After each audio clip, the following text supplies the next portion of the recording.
Thank you, guys. Thank you all for coming, and thank you for reading the plug that I included in my bio. That's the secret. I added that. So I will get started with just introducing myself. We'll be talking about documentary production.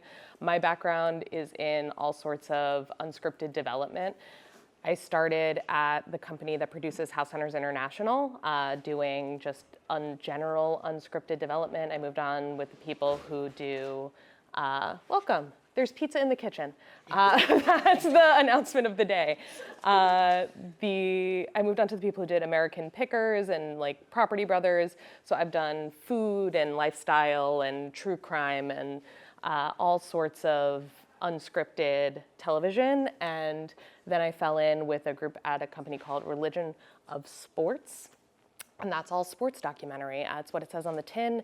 It's a company founded by Tom Brady, Michael Strahan, and Gautam Chopra. We do a lot of we're in the business of goats. I worked on, was very lucky to work on our Serena Williams series and our Simone Biles series, and all sorts of really great stuff. I'm like, this is me working on the series, The Fastest 6 Weeks in Sports. That is like midnight after a 6 a.m. call, and somehow I still look happy. And when I saw that, I said, well, that's a pretty good review of even when it feels crazy, it's nice to be doing it. I work across development, that's where I started. I now produce shows, and I have also experience with motion graphics and animation. There are no rules, you can do it all. You can do whatever you want, especially in documentary where it really, I think, benefits you to kind of not limit yourself as to what your role is. So we're gonna get into talking about documentary. Documentary is all about telling a great story about real people, but unfortunately you can't just start filming real people and find the great story as you go. The truth is that you can, but it's very expensive to do it that way, and also you risk dying exhausted in an edit bay, drowning in your own footage, because it's very difficult to go back and find your way from all of that raw footage. So documentary is really about the art of pre-production and story producing. We all need story structure, whether you fall on the Ken Burns side of unscripted storytelling or the Andy Cohen side of unscripted storytelling. Both of these titans are thinking about story in the same impactful way. So coming at your documentary development with a story-first focus helps your subjects. I think a lot of what documentary is trust with your talent or your subjects. And being able to come in with a strong creative direction really helps them trust you as the person that they're giving their story to, and it also helps them understand why you're doing what you're doing, because I think that in a lot of documentary you need to exercise goodwill, and people, when they understand that what your mission is together, tend to have a little bit more lenience when you need the extra mile. So it also helps your shoots. You're gonna go in and be able to plan your production in a really effective way. It helps your edit. When, again, nothing is worse than sitting in your edit with a huge pile of footage and not knowing where the good stuff is. If you know what your story is at the top, you'll be able to go in after you shot and be like, oh my God, this bite, I remember when it happened, where it happened, we're gonna need that because it's gonna feed this point that we wanna make. So it'll help in post-production. It helps your budget because you're not filming or editing unnecessarily, and it helps the final product and your sanity. So story is everything. So the first thing is finding your story. This is the development part. We're gonna spend a lot of time here. It's my world. I think that there are 3 main points to development. A few years ago, I did a pitch document workshop, and this was kind of the core of it, that you need to define these things when you're selling your project. It's what is the story that you're telling? Why should the story be told? Why should people care? And then kind of the secret sub-question there is, why does it need to happen now? And then how will you tell your story? So these questions, when we're really at the start line of a project, are guiding lights and should help shape and focus your project. And then from here, let's dive deep in on that story.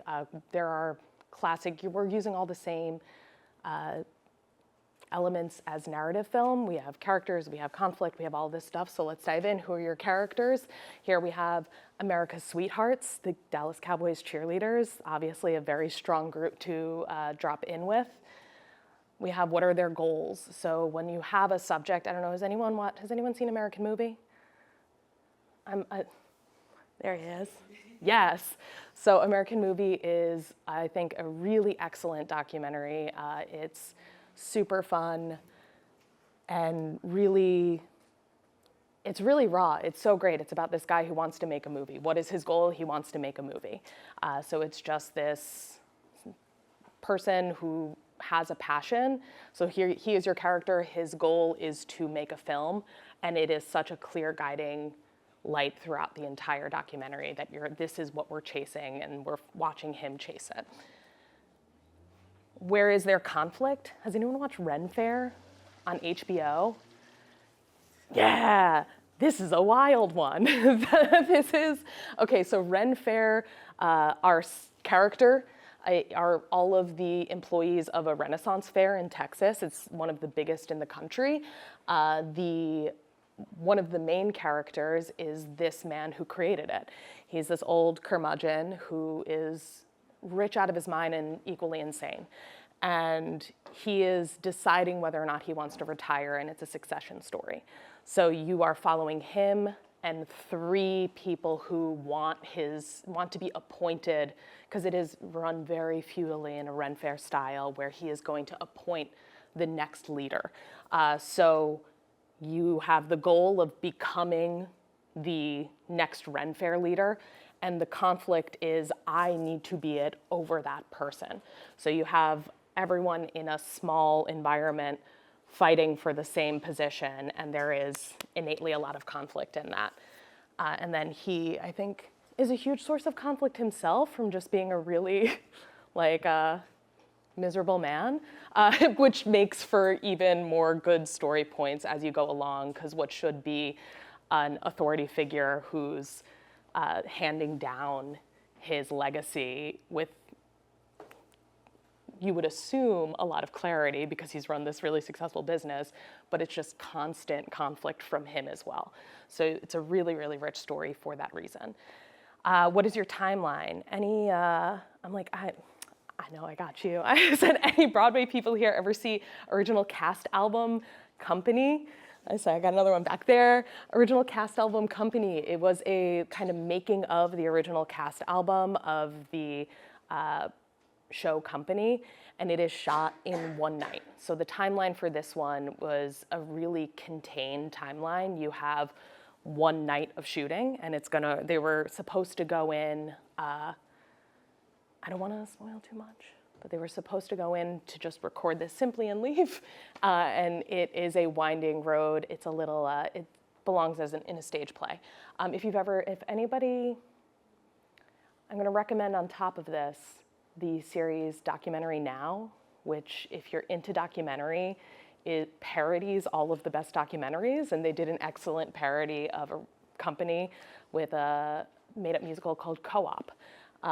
Really funny, and I think hits on, Documentary Now is really useful because it exaggerates all of the best parts of documentary, so it's a great study. And then when we're talking about timelines, sometimes your story is really huge. And it's like, you're not saying, I'm gonna film for a month, I'm gonna film for 6 months, I know I'm gonna film for one night, or it's about one event. Sometimes you're telling a story of a career. I'm gonna use sports. I think that this can apply to a whole bunch of different things, but sports is something that a lot of the times we're talking about stories that span decades or generations. And when you have something that behemoth, consider a frame to help contain that story. And give it a tighter timeline. So The Last Dance was the story of Michael Jordan's career, but if you read the description of it, it's the story of the 97-98 season. So that is the frame of the series. So each episode goes into one part of his life that made him who he is, but it's through the lens of this much smaller timeline. So you are working your way through a really clear and concise timeline, and then exploring and diving deep into this much bigger, richer story. And you can be much more strategic about how you're telling a life story when you also have a frame around it that helps. The other example I have here is the work that we did with In the Arena, Serena Williams. The first season we did of this show was Man in the Arena, Tom Brady. And Tom Brady had 10 Super Bowl appearances, so we did 10 episodes, and each one was a Super Bowl appearance, clean, done. We were able to map different points of his career onto different Super Bowl appearances, whether it was a loss, and you explored that kind of what happened, points, how he became so resilient, or the first Super Bowl and the start of his career. It mapped really cleanly. I don't know if you've ever looked up how many accolades Serena Williams has. You can't one-to-one that. You can't be like, each slam she went to, or final she went to, we put one episode on. It would be an 8-year series. So what we did was we chose 10 pivotal matches that she defined. Wasn't always the ones that you might have thought of or as major matches, but they were major for her. And then we used that to go into different chapters of her life and career. So if you have a one-night timeline, that's great. Go in, really get deep on that. But if you're dealing with a really long timeline and a lot of material, consider what kind of frame you can either pair with it or apply to it to give your viewers a little bit more direction and holding their hand to get through a lot of information. And then talking about things that are very long, what's your runtime? How much time are you going to take to tell this story? If you are Ken Burns telling the story of baseball, that runtime is 23 hours. So you are going to approach your storytelling a lot differently than if you are trying to make an award-winning short.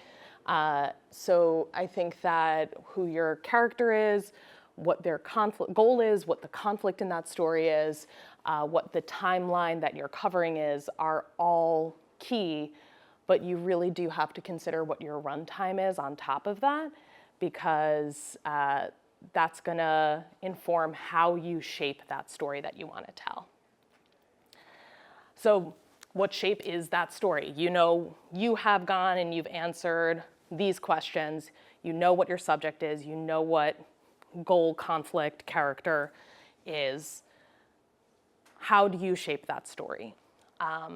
I think we're all familiar with the witch's hat, Freytag's pyramid we're gonna go over 800 versions of beginning, middle, end right now.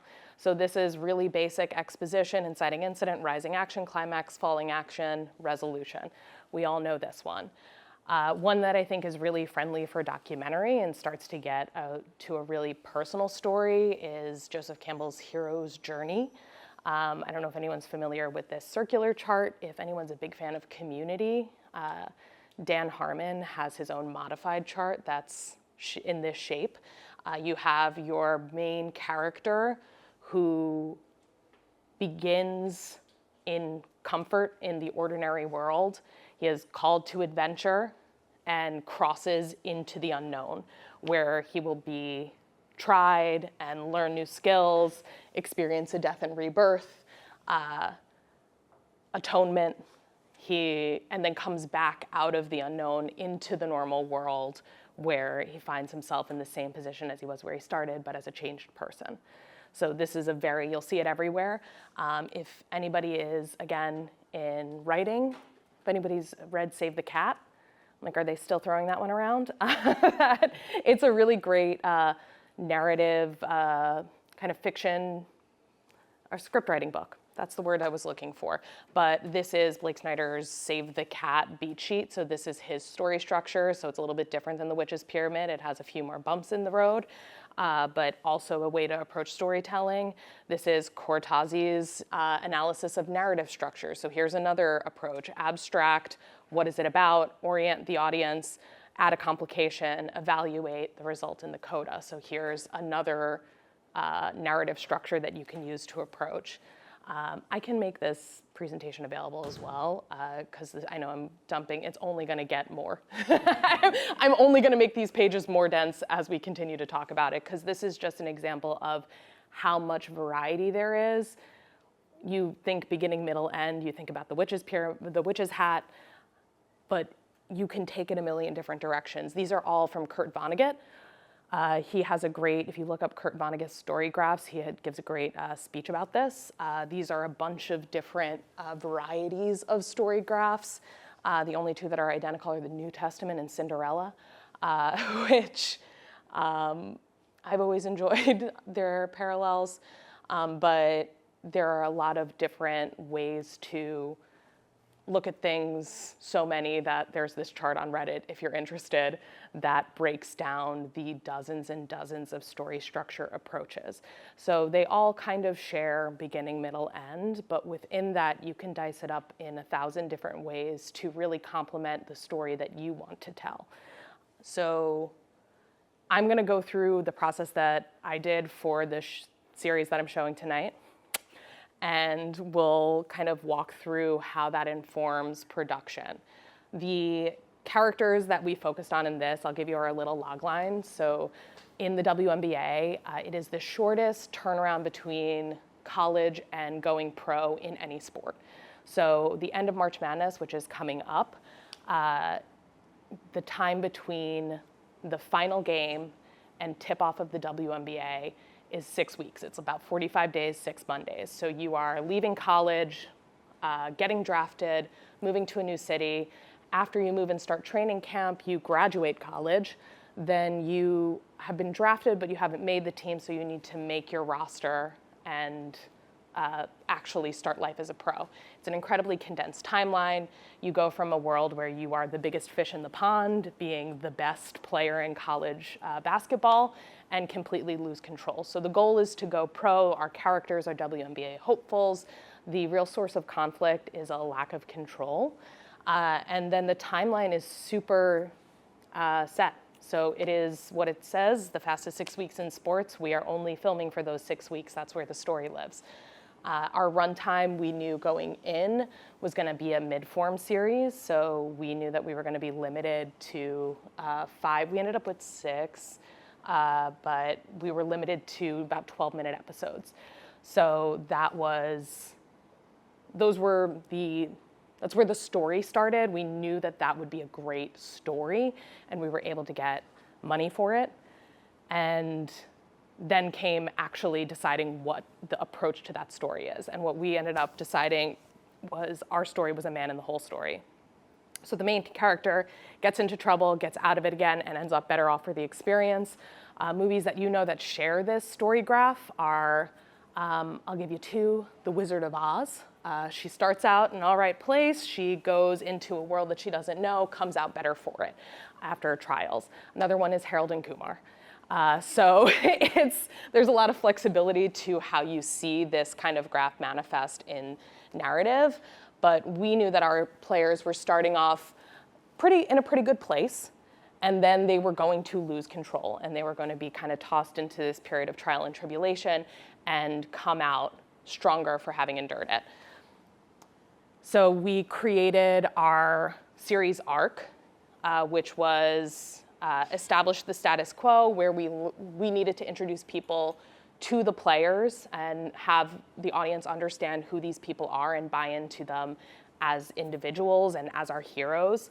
We want to show how confident they are. We want to show that they are at the top of their game and that they are ready to face this transition, and then introduce the change.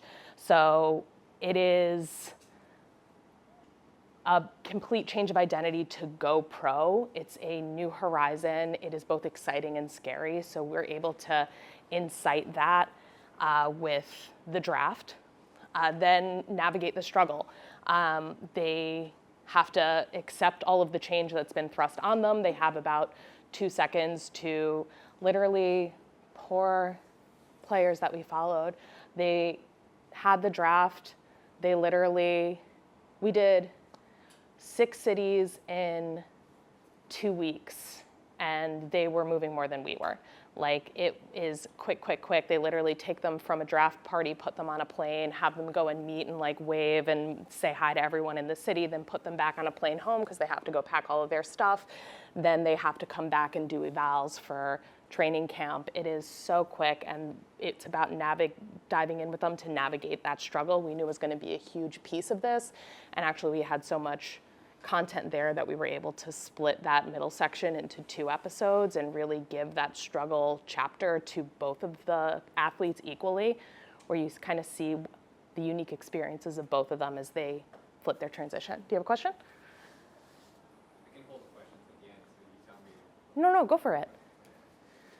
How do you know how much time is spent across the line? Yeah, I So think. many people working on production.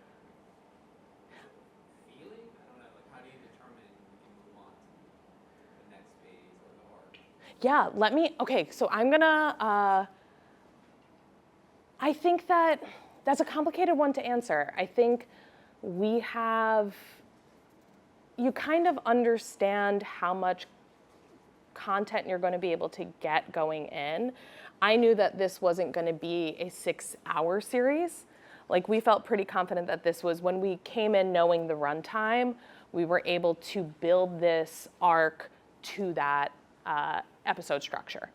So I think that when you're selling to, like, we had the benefit of being able to make the decision that, oh, we have a lot of content, we can split these into 2 episodes. I think a lot of the times if you are working with a distribution partner or financier that has agreed to a certain structure, you fit it into that retroactively and like you make sure that it stays within those limits. But if you're kind of making the decisions for yourself, I think that you take a stab at what you think is going to work. And if you know what your story is and you're like, I think this is going to be a 90-minute film. And if you're like, oh my God, this is way more than I thought it was going to be, or if this is way less, when you go to write out all of that, the characters, the conflict, the timeline, when you go to shape it and you say, okay, we know we need to follow these beats.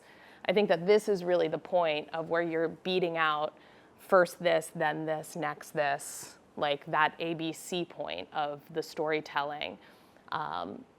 This is where you're starting to get the most clarity about how long you should be spending on each section. Because there can be moments where you're like, this is gonna be such a big part of it. And then you actually think about, okay, well, what are we seeing in this moment? You're like, oh, it's gonna be like 2 minutes. Like, this is not gonna be, it's gonna be powerful or a pivotal point narratively, but we're not gonna spend a huge amount of time on it. And that's why I think that this exercise of actually finding the shape of the story is super important.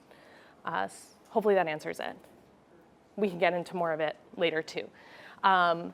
We ended up dipping into, because I love Oklahoma, I guess, Dream Ballet is what I was calling it for a really long time, which was taking a step back from the craziest part of their journey to see their childhood. What is going to motivate them to push through the most difficult part of this? It's going to be the fact that this is a dream that they've had since they were a kid. You don't give up 10 feet from the starting line because you are so powered by all of the people who are behind you and the journey that you've had up to this point. So we had that right before the end is what kind of flips them into this transformation beat where they emerge complete, they've made it to the finish line, it's tip off and hooray, success. Or is there success? I won't spoil it. But that was the series arc we had. And then once we understood what the beats of the story were, how do we map that up to an actual shoot schedule? So we were taking a look. We, again, very fortunate to be working with, this is an example that has a very distinct timeline. We have 6 weeks, and we were able to identify what major points we would absolutely need to be at. And we were able to see where they would match up. So we have this college section that's establishing the status quo here. We can introduce the change. All of this fits into here. We get this is one of our bigger windows in the production, so we can definitely squeeze this in here, and then by the time we reach here, we should have this story beat done. So we were able to choose, once we knew who our subjects were, we were able to plan our production schedule. Once you have your story arc, your event and talent schedule, and your budget, that's how you end up at a production schedule. Because you say, I know that we need to do all of these shoots, or we have money to do 5 shoots, where will they go? You can kind of roll it both ways. If you are trying to finance a project and plan how much money you'll need, you can kind of take that story arc, take the beats that you know that you want to cover, and say, I need this many shoot days, I need this many interviews, and then say the budget needs to fit that. Or if you have a set budget, you say, well, what can I get out of it? And kind of plan that way. So if once you combine all of this, you can move into the production phase where everything will inevitably go wrong. Because production isn't about bringing your idea to life. Production is about navigating what goes wrong while you're trying to bring your idea to life. That is, I think, early on, you're like, for sure, if I prepare enough, nothing will go wrong. And that's simply not true. Things will go wrong at every single stage in ways that you can't anticipate. But your development work will be a concept sketch that you can always keep with you. I wouldn't keep it like a blueprint. I feel like if you say, I can't deviate from this plan, you'll lose your mind. But if you are using it as something that you can always go back and reference and be like, okay, are we still sticking to these points? What do we need? If you're going into a shoot and saying, what do I need out of this scene? What is it feeding from my story arc that I wrote? Like, I need this scene to accomplish this, so I want this covered, or I need to have these questions in my interview to make sure that I have information to back that up, or the sound bites I need to back that up. So you keep it in your pocket. If your interview falls through, we had this happen. I'm using all the ones that we went through in this particular project. We were able to have, one of our players was from the University of South Carolina. If you know anything about women's basketball, that is where Dawn Staley coaches. And she is one of the biggest names in the game. And it was such an honor to be able to, we were able to go and we were able to film there, and it was incredible. Sorry, we just had a paparazzo. That was incredible. We were able to film there, and we were trying to angle, maybe if we're lucky, we will get an interview with Coach Staley. We were like, fingers crossed. We would really love, we had a lot of material with one of the players' coaches, the player from Kentucky. We had one of our best interviews was with her coach. It would be great to get Coach Staley as a parallel, but that just didn't happen. It was a schedule conflict. She is somebody who was doing a favor by letting us film one of her practices, and we said, thank you so much, that is amazing, we appreciate you. So who else can fill that archetype? We were looking for a mentor archetype, and we were able to connect with the coach who first recruited our player out of high school. And she ended up being such a delight. She was, okay, this is a separate story. She was the first female Harlem, not the first, she was a female Harlem Globetrotter. So that was also so much fun to get to sit with her and interview her and then be like, can you also tell us about when the Harlem Globetrotters called? So always figure out who the archetype is, and you can substitute that. So if you have an expert that you need to give an opinion and the person that you had in mind doesn't fall through, there's always an alternative. There's always a different way to come in. If you have an access issue, what other angle can you approach to get that story beat or to reach that emotional goal? So when we started, we weren't confident that we'd be able to get access inside the draft. There are a lot of licensing issues with that. Here's a fun archival fact. If you are inside a stadium and you film a game, you don't own that footage, even if it's on your cell phone. So if you are at the Super Bowl and you film a piece of the Super Bowl on your cell phone and you say, I'm gonna put this in my documentary because I filmed it, you don't own that footage. And they will charge you a lot of money to license it. So we knew that there would be, because the rights to the draft are owned by, I believe it's ESPN, so you have to, there is a kind of web of rights holders when it's the broadcast inside the room. So we knew that it would be complicated to film inside the draft, but we knew that we needed draft day well covered because that was like a huge beat in the story. So we figured out other ways to approach that story beat. We had a great moment where one of our players was outfitted for the draft by Russell Westbrook, and we were able to go to one of her fittings, which kind of did some table setting for the draft, which was really driving towards the emotional goal of that, like, this is a huge day. We were able to be in the glam room while they were setting up. We were able to be with their families in their hotel room in that moment before they left for the draft. So we were able to, and afterwards, we were able to be at a draft party that really captured the energy of the night. So we got so much story that surrounded that moment of their name being called that I think ultimately sold the gravity of it so much more effectively than if you just followed them into the room and saw their name being called, because that's what everyone else at the end of the day did see. And what we were able to provide by getting an alternate coverage was a much more intimate and personal experience. And then an out of your control curveball. Fantastic, documentary just happened to you. The thing that happened to us was, we had something, and I will say it, we had something very documentary happen. We had all of our little index card when we planned our story arcs, and we said, for sure, this will happen to this person, and this will happen to this person. We have some things that we feel for sure will happen.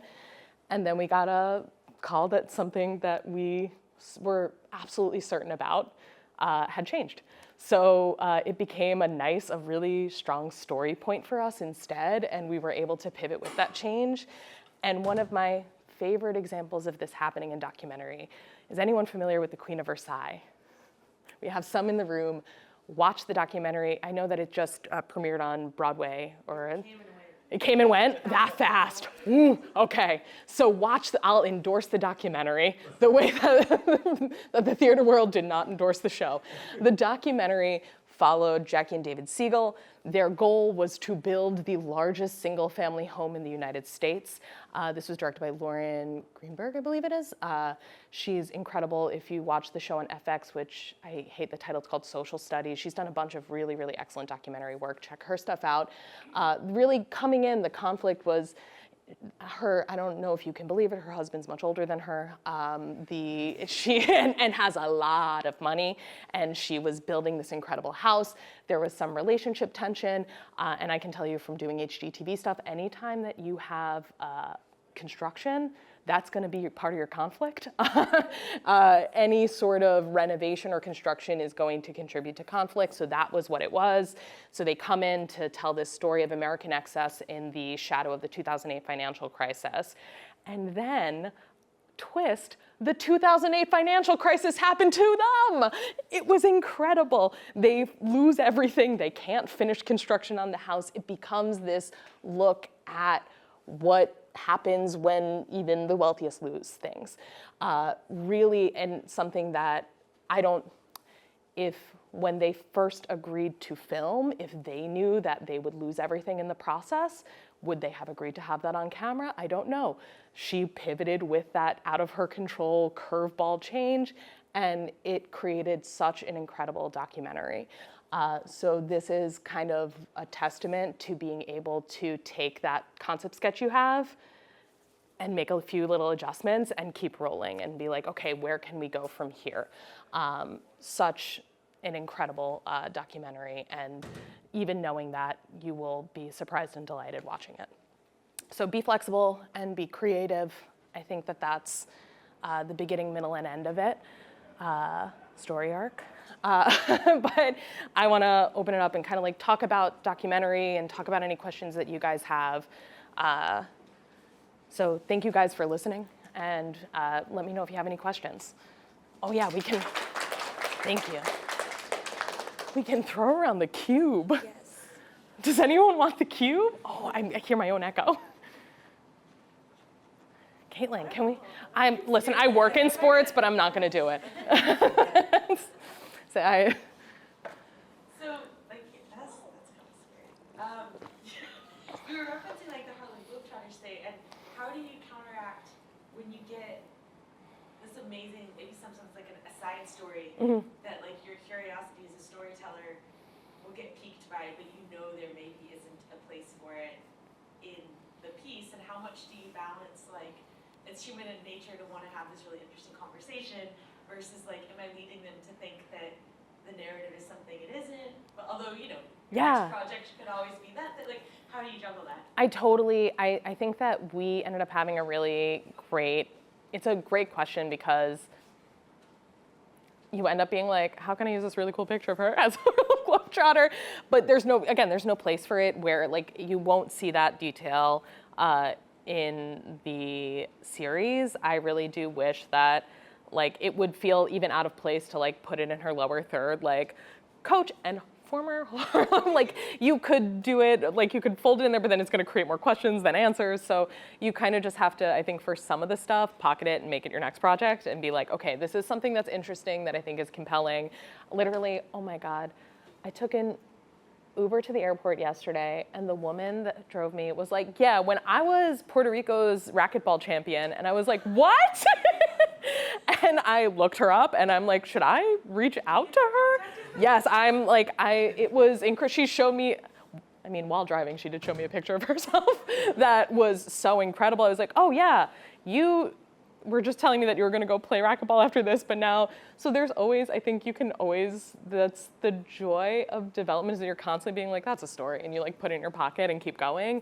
But I do think that there are places where it's like both sides of it. So I think that always there are stories that have to be cut for time that you're like, that's so good, I'm angry that we can't put that in there, because like it just is too big of a pod, and you're like, I'm gonna absolutely kill my run. Like here's a fun thing. You can technically, if you can pay for the additional finishing costs, you can make it that much longer. But if you have a budget with locked finishing costs, you have to keep it to however many minutes you agreed with the people who are finishing it. So there are things where you're like, I can't add an extra 3 minutes because I would have to pay to extend it. So a lot of stuff ends up on the cutting room floor, but at the same time, you stumble into something that you're like, oh, we are absolutely spending an extra 3 minutes on this because it's interesting, unexpected, and adds to the story that we're already trying to tell. So I think that if you can shoehorn it into being supportive of the story that you want to tell, then I think that you can it's really just weighing it. Hopefully that gets to it. Any other questions? We'll pass it up this way. So we got one in the middle. Yeah. How did you choose your subjects or characters for this last documentary series? Yeah. How did you narrow it down to 3? Yeah. So we originally, here's a truth about documentary. This originally was an idea that we were pitching 3 years ago. And the Fastest Six storyline was like a B story in a larger women's basketball story about how tough the off season was, because do we have any women's basketball fans in here? Any WNBA people celebrating the CBA? All right, me. Asia Wilson, who is one of the biggest names in the sport, has sold out her Nike shoe, is a true global superstar now. At the time was making candles in her apartment with her mom in between seasons. That was 3 years ago. A lot has changed. And the Fastest Six was kind of a supplemental storyline to this is how the WNBA players need to make ends meet during their very long off season, and also look at these college players hustling to get into the league. So when we flipped it, we had to kind of decide, how do we make this story all about the college players? And the more that we learned about the draft process, the more that we decided that we wanted one player who was a top pick for sure, knew that they were going in the top 5. So we spent a lot of time looking at mock drafts and being who in this list, we think would be a good subject for the series. So learning about all the people who would potentially be drafted in like the first round and seeing what their backgrounds are and trying to watch interviews and tapes on them and seeing if like they're really comfortable in an interview chair. That is something that if you get somebody who's super comfortable being filmed, that goes a million miles. It's super important. So looking at tape of them before we reached out and kind of creating a short list, we knew we wanted somebody at the very top. We knew we wanted somebody who was kind of not sure where they were gonna go, maybe second round, maybe third round.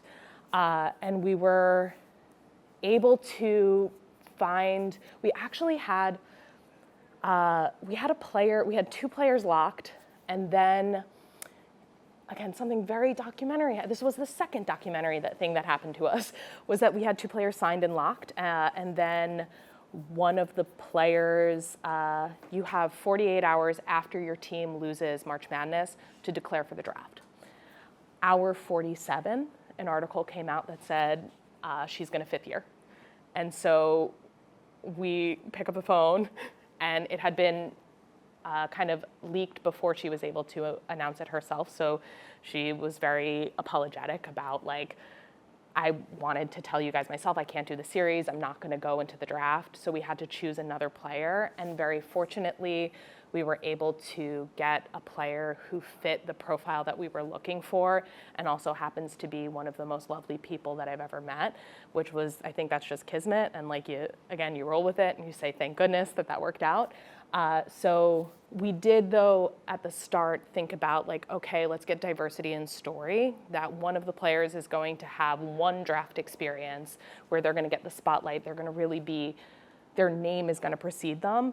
And then another one is gonna have the experience of going pro that doesn't necessarily have as much shine, but is going to be its own distinct experience. So that's how we approached casting, and then we knew that we wanted a veteran voice, and we were super lucky. Kelsey Plum, who was on a many-time champion and MVP, she had a similar concept that she had tried to sell years earlier, and nobody bought it, and we were finally able to finance it, and she came on as our executive producer and was able to come and appear on camera and share the kind of fully baked experience where she looked in the mirror, kind of was giving us the hindsight, where she's like, oh my God, this was such a nightmare for me. And I hope that I can be part of a change that helps players navigate this and not have to struggle. So we were able to cast those 3 people in very different ways, but we knew that we wanted those distinct voices. Does that help? Fantastic. Then we had a question here. I'm like, you get the cube. If you want to talk into it, it's a mic. All right, thank you. I have 2 questions. First is, I have been pursuing a subject who was born in 1776 and had a most amazing career in the British Navy. He was American born, but and I've developed a PowerPoint that goes about half an hour. Okay. And people love it. Does a PowerPoint ever figure into making a documentary? Yes. So if you go on, because I forgot my 3 guiding questions for developing a story, and they're on YouTube from my workshop 2 years ago that is all about pitch decks. So the utility of pitch decks, the kind of approach of like what points you need to hit in order to share it with, because generally when we have pitch materials, there are 3 people, I'm gonna say 3 people that it can go to. Those pitch materials can go to potential talent to share what the idea is with them if you want them to participate in the project. It can go to distributors to sell them on distributing your project, or it can go to financiers who will give you money to make it. Sometimes the distributor and the financing comes from the same place, but like if you were to go to the History Channel or Netflix or whatever it is, they may be providing two of those things. But a PowerPoint, generally you give a presentation, you can send a pitch deck with that. I think that there's some, I don't know if it's one that you run through and like kind of present, or if it's just one that people can go through independently. I think that there's use for both. But are you talking about using it as a way to present material, like share the concept in that way, or as a vehicle for the story? Well, I was just saying that I have this, that I narrate, Okay. in costume too, for that matter. And people love it, but I didn't know whether there was a role for that in the documentary. Yeah, I think that it almost seems like you're like halfway to the production that you have in mind. Yeah, I think that you might have you're like down the road of making it, kind of. Yes. Okay, so I think that I think that definitely you can use the materials that you've already produced and get them into a more traditional like film structure. I don't know if I think that it's about getting those materials to an editor who can put them into, or editing it yourself into like a more of a film format. Is that helpful? Maybe. So the other question I had is, and I don't want to cast any aspersions, but my impression of film producers is that they live behind a very wide moat filled with hungry crocodiles. They don't want to hear from anyone they haven't already been introduced to. So how do you overcome that? It is, can I tell you, I am in the development world, and there's definitely like, I think that the moat is more like, there are times where you meet somebody who's like, oh, you know Mark, and that's, and like Chris is gonna definitely have to blah, blah, and you're like, oh my God, y'all know each other. And like, and it feels very insular. I think that there are always inroads though. And I think that persistence is part of it. But I think that getting feedback from people, if they're able to look at your stuff, and if they're not, if they pass getting a little bit more information as to what about it they didn't work for them or did work for them, and kind of continuing to shape, because then you're going to build a relationship with those producers that I think blossoms over time. My big thing with development is, unfortunately, it's a million no's, and then all of a sudden things come together and like you're doing it. But part of that is just keeping doors open. So we've worked with people who were like, not that, I'm sorry. But you continue the conversation, and then all of a sudden a Navy project comes up, and I'm like, I know exactly who I have to call. Because like it may, like that project didn't work, but like this is the person for it. And then it becomes a relationship between the producer and the creatives where you're able to work together on a bigger scale. And does that start to answer? Maybe. The fellow in question was a free black, and there's no room for a black person to advance in a navy in the Yes. 18th and 19th centuries. Yes. And yet 19 years later, when Napoleon was defeated, this person had risen to the top enlisted place in the whole Yeah. British Navy.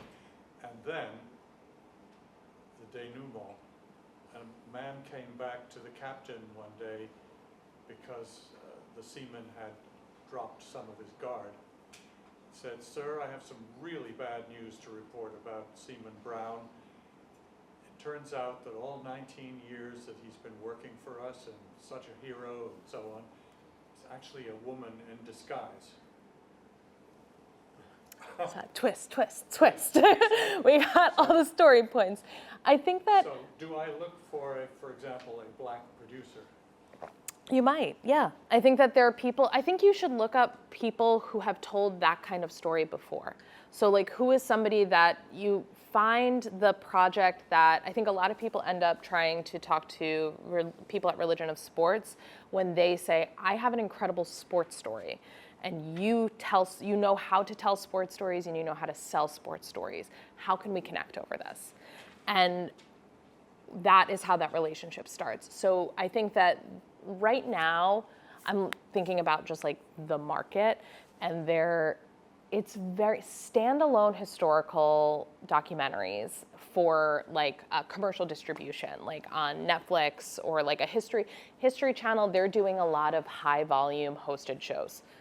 So while history is like squarely the genre, the History Channel may not be the best home for it right now because they're looking for a high volume show hosted by Kevin Bacon and like a bunch of different stories. So you wouldn't be able to give the story that you're looking to make the life that it wants. So it may be something where you're producing it independently and finding the homes for it by connecting with people who are doing the type of documentary that you envision this as.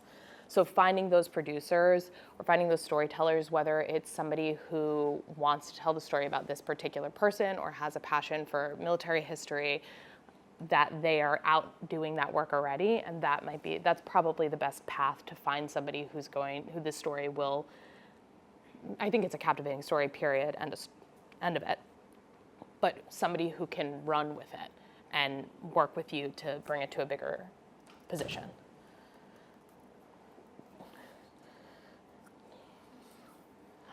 Okay, for emerging filmmakers like young people, Mhm. what advice would you have for finding mentors in the field who can kind of give us a guiding path or feedback, etc.? Reach out. I literally had somebody reach out. 2 things for emerging filmmakers. Reach out to whoever people will likely talk, especially, I mean, listen, there's a bunch of alumni back here, and all of us were so desperate to both have somebody who we could turn to, and now that we're out here, we're like, please talk to us. Like, we can be the people that like we didn't have the network for, or like, not that, again, there are all alumni from everywhere who are in entertainment, and now I think we're finally coming together, like this, especially this festival is such a testament to the network of it. And then also just like start making things. So when you do reach out to somebody and talk about it, you can be like, here's the practical stuff I've been doing, and like I have questions about, and like, what do you think about this? Or like being able to pick their brain from a point of experience, I think is huge. We're a very academic bunch here, and I think it is. There's a tendency to be like, and you'll tell me what I should do and when I should do it, or how I'll learn from somebody else and then I'll do it. Just do it. You're gonna get enough will go wrong that you'll be learning along the way anyway. So you can't be prepared. You can't out-prepare production. You can't learn enough or like speak to enough people that like, I'm gonna be ready to go now. I think that you'll be able to connect with people and get to, yes, there will be some basic things that you'll learn and like be able to talk to people about by reaching out, but then just like really going for it yourself. I know that I saw a bunch of questions. Can you wanna toss it back? Oh, the cube. What's the goal of this series now that you're done wrapping and producing and editing? Like, is it awards? Are you looking to sell it to a distributor? And was that part of the conversations when you were planning the series at the outset? Yeah, I am super lucky to be full-time at a company that is in the business of business as well as creative. So we definitely thought about the distribution and sale of it, and like how we were going to make sure that it wasn't just a passion project and that it actually had legs. So we were able to make this in conjunction with in an initiative that we had in partnership with Roku. So we were able to put this on Roku. It had a 6-month contract that just expired, so we're going to find new distribution for it. And our hope now is that this can be a reoccurring season. Really was up in the air considering they were considering striking, so we didn't know if the season was going to happen at all. So that has complicated the financing of season 2. We do have players in conversation who are willing to. Our player who didn't sign with us last year, we were able to actually film an interview at draft night because we ran into each other and she sat down with us. And she is interested in being a subject this season. So we can tie last season and this season together already. We have all the participation of the people involved. It was brand financed. It's something you're gonna see a lot of going forward is all of your shows are going to be presented by a brand because we're just reinventing commercials inside the shows now. So that is one of the brands has agreed to come back and finance season 2 because they were really happy with how the partnership went. So if we can close financing today, because we are in March Madness, we'll be able to really hit the ground running on season 2. But yeah, it's all about figuring out something, especially if you're doing a series. I think standalone documentary, all of this applies to both standalone documentary and serialized documentary, but the hope for us is that we can create repeatable and returnable formats that every year people are like, okay, who did they get for Fastest 6? So that is the Fastest 6 forever. Fastest 6 until they change the structure of the season. Any other questions? I got right behind you, Tim. Yeah, I was gonna ask how you kind of balance like longer form storytelling and this like social media first 10 seconds to get people's attention type world. Yes. I work with a lot of what a thing to tackle. I think at the end of the day, if it's good, people are gonna sit down for it. But I do think that things have to start out with a hook. Things have to start, our show starts out fast. And that's to make sure that people get over that initial entry, because there are horrific statistics that are if you don't catch someone's attention in the first 10 seconds, on Netflix or something, that people tune out. Or they'll give a minute to a show, and I'm like, oh no. It's a scary thing to hear as somebody making things, because you're this is my baby. But you do have to, I think, be cognizant of the fact that people are faster moving now, kind of in how they consume content. But I do think that a compelling story, I wouldn't change if you're this is gonna be a beautiful lyrical sequence and I did this incredible cinematography and I think that it needs to be slow to sell what I want. Don't compromise that vision because you're oh, no one will watch it because of TikTok brain. Don't compromise your creative vision to serve what you think people will consume, because I think that your creative vision is what people will come for. I hope that answer. Okay, yeah, and I'm willing to stick around. I heard that there's no one between 3 and 4, so again, I'm not holding you hostage, but feel free to hang. Hi. So you mentioned you were an English major. Yeah. How did you go from an English major here to working in documentary, and how did you market those skills into filmmaking? Yeah. I'm running into that a lot in resumes. Yes. I said that I tell people I'm certified to read and write. That's it. I originally, until my last semester and a half, until the very end, I wasn't positive what I wanted to do. And then I was I want to do entertainment. And I did an independent study, and I wanted to write comedy originally. And listen, anyone can pivot to do anything at any time. Dream's not dead. But I'm really enjoying what I'm doing.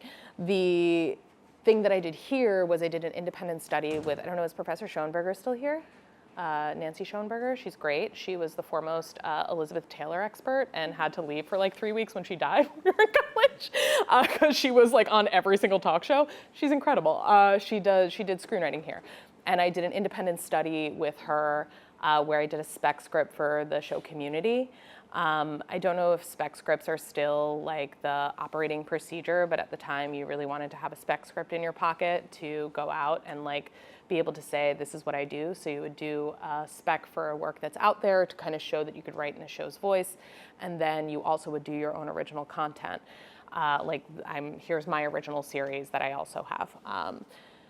Also, you can't send a spec script to a show. It's like it's not legal for them to read it. So that's just a caveat on that note.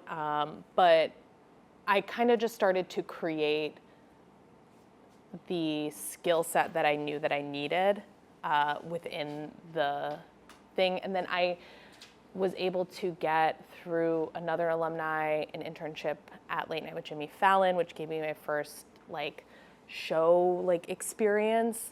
And then I did not have a job for a while, and I sent 100 resumes cold out to different production companies in New York because I needed a job. And I happened to get a job as a receptionist where my full-time job was opening a building and answering phones. And one of the people there said, you could do more than this. And I said,